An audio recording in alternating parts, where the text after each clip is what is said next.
Right, so in today's video we are going to be talking a little bit about lawn drainage and what you can do to your lawn if it is suffering from really poor drainage. It would be typical that it would start to rain as soon as I start to record a video on lawn drainage. This lawn used to be, and it still is to an extent, a real problem lawn, and a big reason behind that is that 12 months ago this space used to flood horrifically, and it used to flood to the point where it had become an absolute mud bath.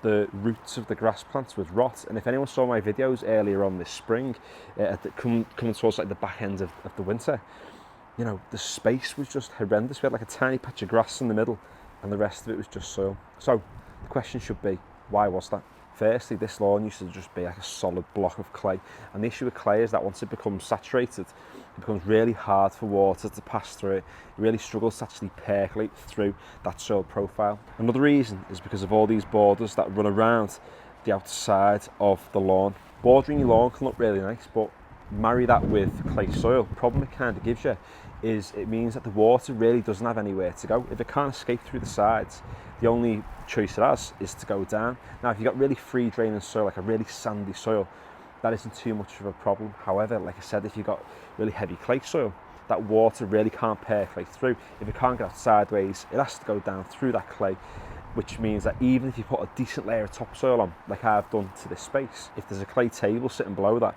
then the water's not going to be able to penetrate through that clay very well, and then it's going to mean that it's going to saturate that decent topsoil that you put down. And finally, this lawn sees absolutely no sunlight during the winter. You have this high fence up at the back, this high garage at the side, obviously the house as well just encases it in shade, so it means that that water doesn't really have an opportunity to evaporate. It just sits in the soil unless it's got somewhere to go. However, I have done a few things to my lawn which you can possibly do to your lawn too to help alleviate any of the drainage problems that you might have. The first of which is to remove any sort of borders that you have around your lawn. Now, I don't mean remove all of them, but think about where some of your problem areas are and whether you can actually reduce the size of your borders or if you can remove them entirely to actually give that water a chance to run off sideways rather than being forced to run off downwards.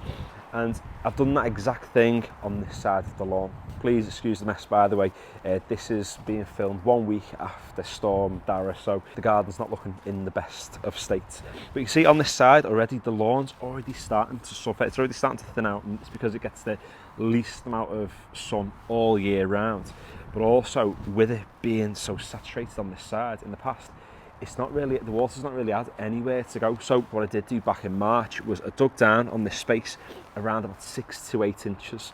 So I took all that clay out and just replaced it with stones. And what it kind of means now is that when this lawn does become saturated, the water can come off this side into the stones, into a drain that runs along here, down towards the drain out at the front. And again, it's about giving that water somewhere to go. What I've also done as well is I've replaced quite a lot of this soil. So like I said, it used to be really thick, heavy clay soil. I took off around about 6 inches of the clay around about 2.5 years ago now and replaced it with some really decent sandy free draining soil. However, with the clay underneath, like I've already said, it's all good and well having a decent layer of topsoil, but if the actual subsoil below is really thick, heavy clay, again, that water is going to really struggle to percolate. And that's where French drains come in really useful. Back in the spring, I installed a drain that runs all the way along the front of the lawn and from the top of the lawn here down to the bottom. And the reason why I went across the front is because this lawn's on a slight slope. So it runs down this way, which means the water can move through the soil, the nice free draining part of the soil, into the drain. And we actually have a drain over there that it runs off into, and I've installed that drain pretty deep. There's 6 inches of soil above it, but below that we have a layer of stones and we have that perforated pipe that carries the water away. And the main thing you want to be thinking about when it comes to actually improving the drainage in your garden is where's that water going? How can you direct it from being trapped in your soil to being somewhere else?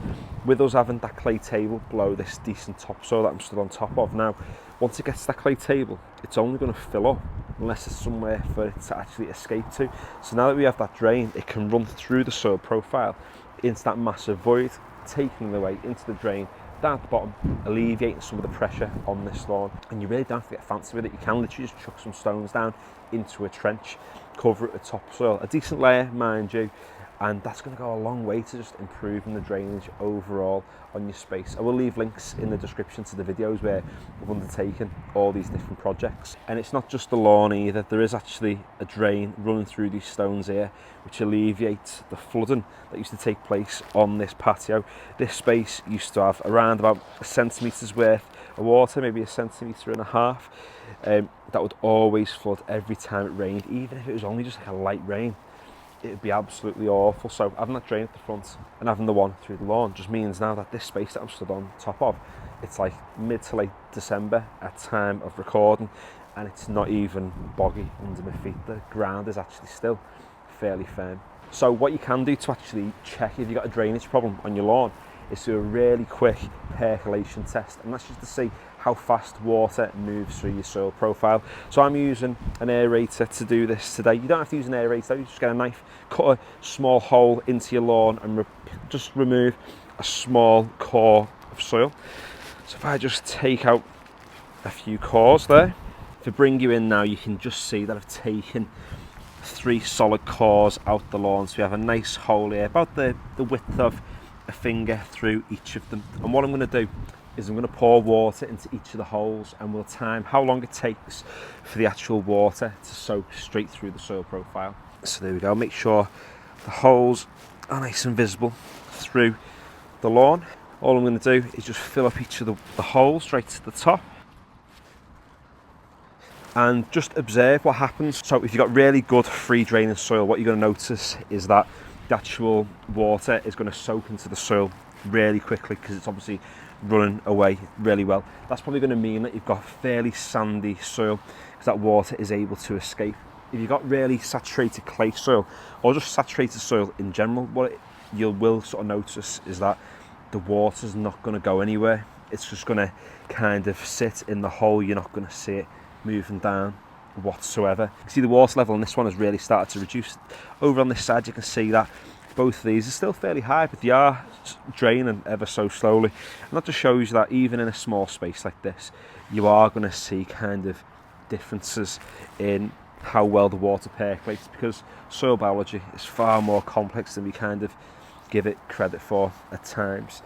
But I would say sort of late December now, mid-December, this isn't too bad. We've had, like I said, we've had Storm Dara, loads of awful rainfalls over the past couple of months. So this, lawn has been subject to a fair bit of rain, a fair bit of moisture. But you can see that even given that, the water's still draining through, not too bad. I'll leave that running for another minute or so. We'll see how long it takes for the water to completely go down.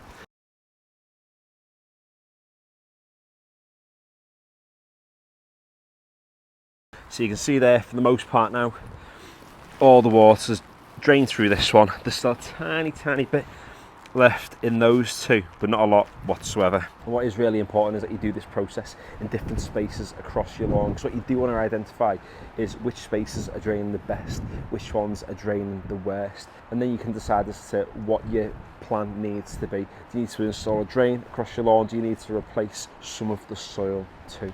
And even just aerating at this time of year is going to be a really good idea. Getting on with a hollow tine aerate to actually alleviate some of that pressure in your lawn, creating some voids so the water again has somewhere to go. So hopefully you have enjoyed today's video. I've got lots of stuff on this channel to do with lawn care, to do with garden renovation stuff, not from an expert, but from someone who just does this as a little bit of a hobby. If you'd like to see any more and you haven't already, consider subscribing. There's lots of stuff coming up for 2025.